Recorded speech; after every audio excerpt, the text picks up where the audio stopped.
Satcha Vibhanga Sutta. Le Sutra de la vérité. Namo tassa bhagavato arahato samma sambuddhassa. Katamanca vuso dukkha nirodha gamini patipada ariya satchang ayameva ariyo atthangiko maggo seyyatidang samma ditti samma sankappo samma vaca samma kammanto samma ajivo samma vayamo samma sati samma samadhi. Qu'est-ce, ô bhikkhu, que la noble vérité de la voie menant à la cessation de la souffrance? C'est la noble voie à 8 branches, à savoir compréhension juste, pensée juste, parole juste, action juste, moyen d'existence juste, effort juste, attention juste, concentration juste. Katamang chavuso samma ditti anko avuso dukkhe jnanang dukkha samudaye jnanang dukkha nirodhe jnanang dukkha nirodha gaminiya patipadaya jnanang ayang uccata avuso samma ditti. Qu'est-ce, ô bhikkhu, que la compréhension juste? Ô bhikkhu, c'est la compréhension de la souffrance, la compréhension de l'origine de la souffrance, la compréhension de la cessation de la souffrance, la compréhension de la voie menant à la cessation de la souffrance.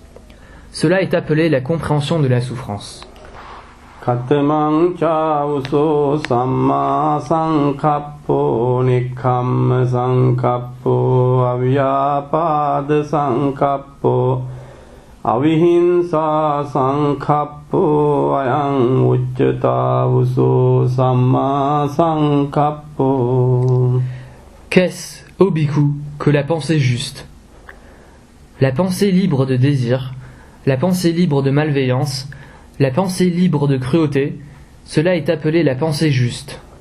Katama chavuso samma vaca musavada veramani pisuna vaca veramani parusa vaca veramani sampappalapa veramani ayang uccata vuso samma vaca. Qu'est-ce, ô bhikkhu, que la parole juste? S'abstenir de dire des paroles fausses, s'abstenir de colporter des histoires, s'abstenir de prononcer des paroles dures, s'abstenir de bavardage, cela est appelé la parole juste. Katama chavuso samma kammanto panatipata veramani adinnadana veramani Kamesu miccācara veramani ayang uccata vuso samma kammanto. Qu'est-ce, ô bhikkhu, que l'action juste? S'abstenir d'ôter la vie, s'abstenir de prendre ce qui n'est pas donné, s'abstenir de mauvais comportements envers les plaisirs sexuels, cela est appelé l'action juste. Katama chavuso samma ajivo idavuso ariya savako micca jivang pahaya samma jivena jivikang kappeti ayang uccata vuso samma ajivo. Qu'est-ce, ô bhikkhu, que les moyens d'existence justes? Quand le noble disciple, évitant un mauvais moyen d'existence, subvient à ses besoins par un bon moyen d'existence, cela est appelé le moyen d'existence juste. Katama chavuso samma vayamo idavuso bhikkhu anuppannānaṁ pāpakānaṁ akusalānaṁ dhammánaṁ Anupadaya candang janeti vayamati viriyang arabati cittang paggannhati padhati uppannānaṁ pāpakānaṁ akusalaanaṁ dhammānaṁ pahānāya candaṁ janeti vāyamati viriyaṁ ārabati cittaṁ pagganhāti padhati anuppannānaṁ kusalānaṁ dhammānaṁ uppādāya candaṁ janeti vāyamati viriyaṁ ārabati cittaṁ pagganhāti padhati uppannānaṁ kusalānaṁ dhammānaṁ cittiyā sammosāya bhiyo bhāvāya vepullāya bhavanāya pāripūriyā candaṁ janeti vāyamati viriyaṁ ārabati cittaṁ pagganhāti padhati ayaṁ uccatāvuso sammā vāyāmo. Qu'est-ce, ô bhikkhu, que l'effort juste? Voici un bhikkhu, face à quelque chose de mal et de non salutaire, qui n'est pas encore apparu, il élève sa volonté, fait un effort, secoue son énergie, y applique son esprit et lutte. Face à quelque chose de mal et de non salutaire qui est apparu, il élève sa volonté, fait un effort, secoue son énergie, y applique son esprit et lutte. Face à quelque chose de salutaire qui n'est pas encore apparu, il éveille sa volonté, fait un effort, secoue son énergie, y applique son esprit et lutte. Face à quelque chose de salutaire qui est apparu, pour le maintenir et ne pas le négliger, pour le développer, l'amener à pleine maturité, le faire grandir, il éveille sa volonté, fait un effort, secoue son énergie, y applique son esprit et lutte. Cela est appelé l'effort juste.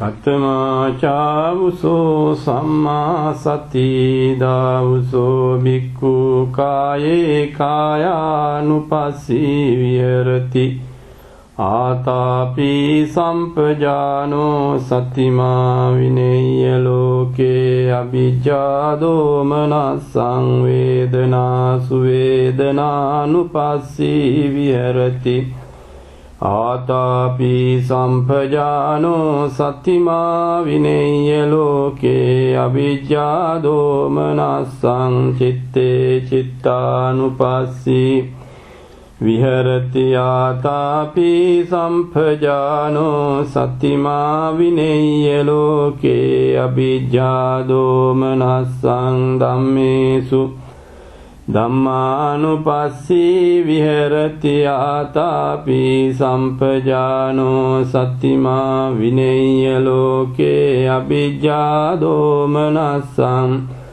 ayaṁ uccatāvuso sammā sati. Qu'est-ce, ô bhikkhu, que l'attention juste? Voici, ô bhikkhu, un bhikkhu demeure dans la contemplation du corps sur le corps, ardent, avec claire compréhension, observant attentivement et ayant écarté la convoitise et les soucis envers le monde. Il demeure dans la contemplation des sensations sur les sensations, ardent, avec claire compréhension, observant attentivement et ayant écarté la convoitise et les soucis envers le monde. Il demeure dans la contemplation de l'esprit sur l'esprit, ardent, avec claire compréhension, observant attentivement et ayant écarté la convoitise et les soucis envers le monde.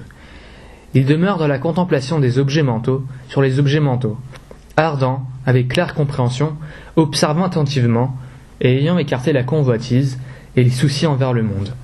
Cela est appelé l'attention juste.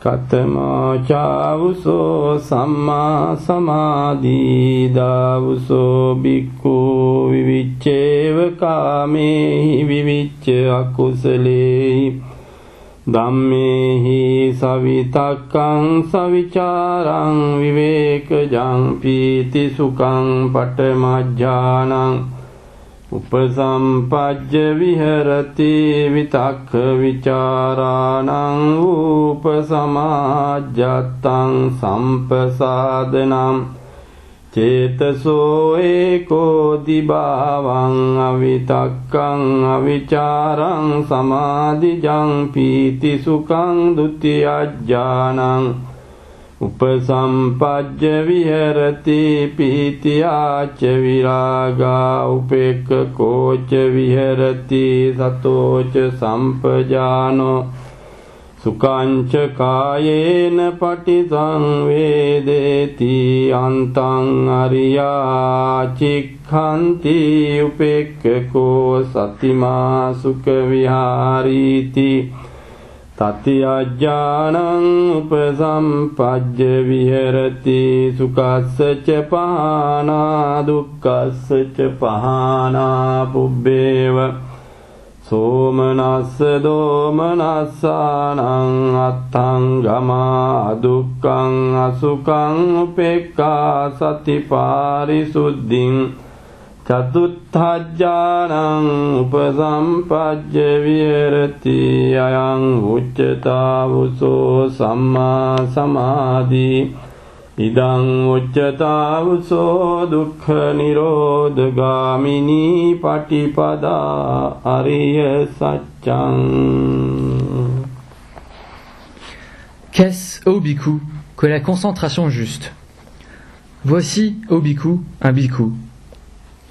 Détaché des plaisirs sensuels grossiers, détaché des choses non salutaires, avec pensée appliquée à un objet, et pensée analysant cet objet, avec la joie et le bonheur, né de cette discrimination, il entre dans la première absorption et y demeure. Lorsque la pensée appliquée à un objet et la pensée analysant cet objet se sont calmées, et que, intérieurement, l'esprit est tranquillisé et unifié, il entre dans un état libre de pensée appliquée et de pensée analytique, avec le ravissement et le bonheur, né de cette composition de l'esprit. Ainsi, il entre dans la deuxième absorption et y demeure. Avec le détachement du ravissement, il demeure dans l'équanimité, attentif et clairement conscient, éprouvant dans son corps ce bien-être dont les nobles disent. Équanime et attentif, il demeure dans le bonheur. Ainsi, il entre dans la troisième absorption et y demeure. Ayant abandonné le bonheur, ayant abandonné la douleur, ayant résorbé le plaisir et la peine précédente, il se trouve dans un état au-delà du plaisir et de la souffrance. Purifié par l'équanimité et l'attention, ainsi, il entre dans la quatrième absorption et y demeure. Cela est appelé la concentration juste. Ceci, ô bhikkhu, est la noble vérité de la voie menant à la cessation de la souffrance.